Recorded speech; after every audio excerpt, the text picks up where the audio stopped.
Welcome to your daily dose of theological German, where a sentence a day keeps the dissertation detractors away, and we are on installment number 16 now, looking at this Kingdom of God and Christendom book, which is excerpted in Ziefle's Graded Reader, which I strongly recommend you check out if you're not familiar with that. It's a very helpful resource. And we're looking at what Schweitzer has to say about the prophet Ezekiel in comparison to other prophets, especially Jeremiah, and let's jump right back into it. So the older prophets, now I don't usually cover the super basic things here, but I do like to every once in a while just remind us of the most basic stuff you learned in your first German lesson. Here we have a plural ending. Älteren is a terribly pronunciation. How do you like that? I can't even speak English. How am I going to help you with German? It's an adjective, though, and so it takes the same ending because it has to match the noun. It's also plural. But you'll notice here that normally it would just be alten. This umlaut here and this er ending are both additions to the normal adjective alt, and those tell you that it's comparative. And so when it's comparative, you're going to say in English older, and that's why I translated it that way. Also, this, because it's plural now from this article, you know that you're dealing with could be nominative, could be accusative, but given the structure of the sentence, it's obviously nominative. So let's go ahead and finish translating. So the older prophets are concerned, or you might even say preoccupied or something like that, only with the let's say corporate personhood of the people. Ezekiel, meanwhile, I'm going to say meanwhile, or you could say at the same time. I mean, that's basically, this is really a term here that means zugleich. It means something like simultaneous or something like that, but here it's being used discursively, so I think you could just say meanwhile or at the same time. Ezekiel, meanwhile, with the individual. And so you've got a kind of a clause fragment here because there's no verb there. Ezekiel with the individual. Okay, well, what's that? You need something to go with that. But of course, up here you had also the same kind of prepositional phrase with the corporate, or what did I say? The corporate collective peoplehood of the people. And so basically this prepositional phrase down here, mit den Einzelnen, is going to basically complement this verb again in the same kind of parallel fashion as that other prepositional phrase did. And so that's how you get that. And in English, you'll do the same things. It gives it a kind of a pithier, more succinct kind of sounding way of phrasing it. And so let's just, again, real quick to remind us where we are. The older prophets are concerned only with the corporate personality or personhood of the people. Ezekiel, meanwhile, with the individuals.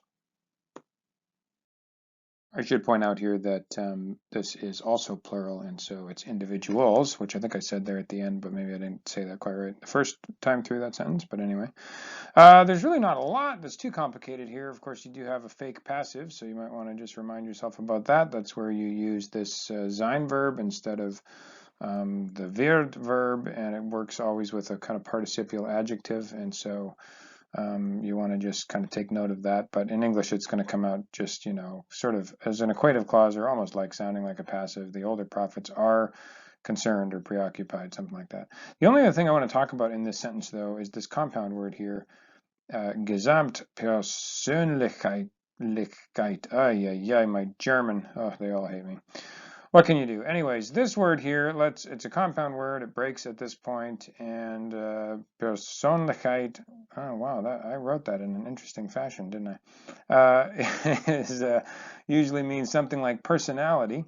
And meanwhile, Gesamt here, the first part of the word, well, let's look it up for a second. So we can see here that it is going to mean something like whole or entire. Okay, so we're going to say whole personality.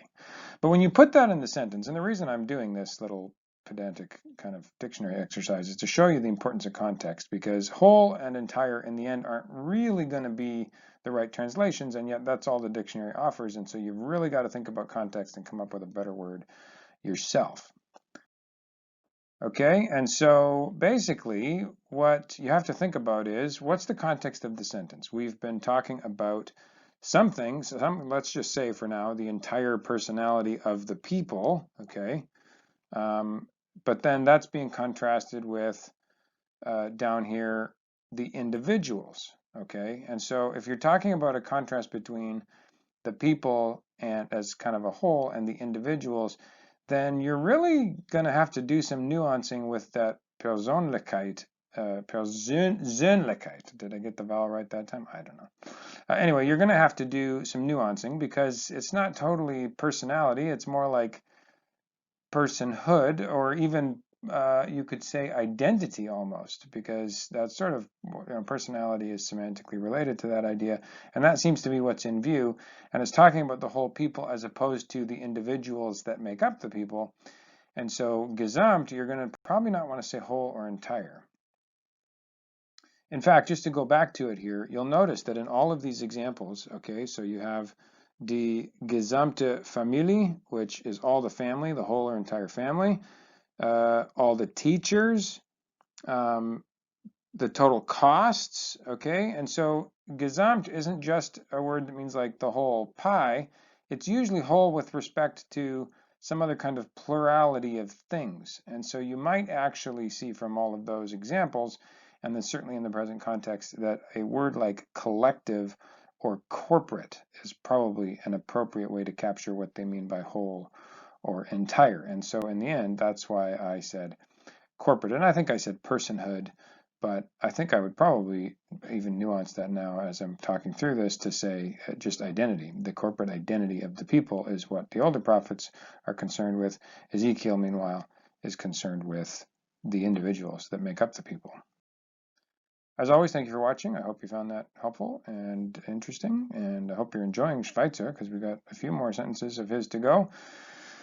We'll see you next time. Like, subscribe, all this stuff.